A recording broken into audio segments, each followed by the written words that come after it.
Welcome to Stuff Your Dentist Knows. I've got the civvies on today because I couldn't give a rat's ass about putting on my normal dentist clobber. This is review day. I'll be getting to the point quickly this time instead of the usual holier-than-thou waffling, pontificating, self-serving, self-indulgent, navel-gazing, look how clever I am crap I mostly serve up to you people. The big news is that aerosol spread of COVID-19 is probably more of a risk than was previously believed. This is why the US Centre for Disease Control has changed course and is now recommending people wear face masks in public places. COVID-19 is found in saliva, recycled Uber Eats, and breath. Initially, it was thought the main way it spread was when an infected person coughed or sneezed.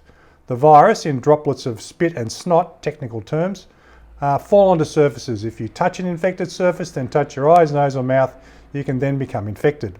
If you're close to an infected person, when they cough or sneeze, the droplets can directly get into your eyes, nose or mouth. That's shit we all know.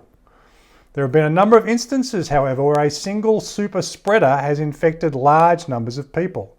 In Seattle, 45 of 60 people attending a choir practice were infected by an asymptomatic carrier. In Sydney, 38 people at a wedding were infected, and in India, a guru, don't know why I'm not a guru, has infected hundreds, maybe thousands of people in 15 villages where he preached. It is known that some people shed significantly more virus than others. These super shedders, who can become super spreaders, don't wear name badges, so you don't know who they are. They don't even know who they are because infected people shed viruses before they know they're infected. These super spreader incidents are likely caused by aerosol spread. When someone coughs or sneezes or even talks, the virus can hang in the air and infect someone. This was known to be theoretically possible, but the Seattle choir incident seems to prove it can be a significant risk. That's why the CDC is trying to tell people, without actually saying it out loud,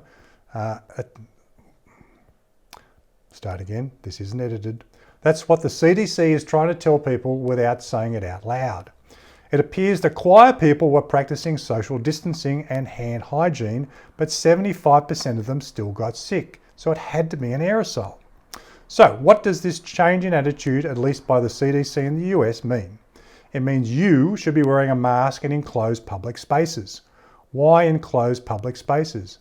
Aerosol, by their very nature, are easily dispersed. Any air movement outdoors should disperse the aerosol and reduce or eliminate the risk. So social distancing works outdoors. Enclosed public spaces, however, like supermarkets, small offices, planes, trains and automobiles, elevators, can allow the virus to hang around in the air. The smaller the space, the worse it is. You have to wonder if that's the problem with the cruise ships. The ban on large and small gatherings, particularly indoors, is a smart idea and should reduce community transmission.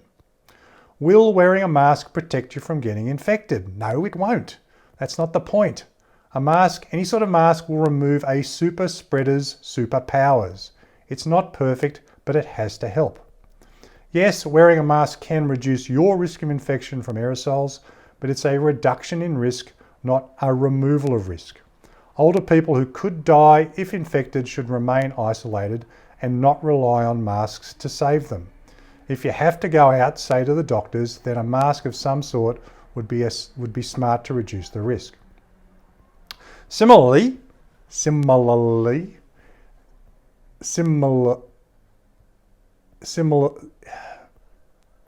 in addition, if you're visiting at-risk relatives to bring supplies, wear a mask yourself, limit the time you spend with them, and sit outside if possible to help disperse any aerosols, just in case you're infected and don't realise it.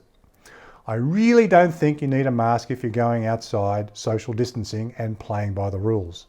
I know some governments have stopped people going to parks or walking on beaches, which I think is pretty stupid. If you keep your distance from people, the risk is very low outdoors. A smarter move would be to open public places so people don't go mad and make home delivery of food and medicine mandatory. That would keep people out of enclosed public spaces where the greatest aerosol and cross-infection risks lurk. But despite my repeated and sensible suggestions to the authorities that I should make all the rules, that hasn't happened as yet, and so we're stuck with the current rules as stupid as many of them are. So wash your bloody hands, keep your bloody distance, and wear a mask, not a bloody mask, that's filthy.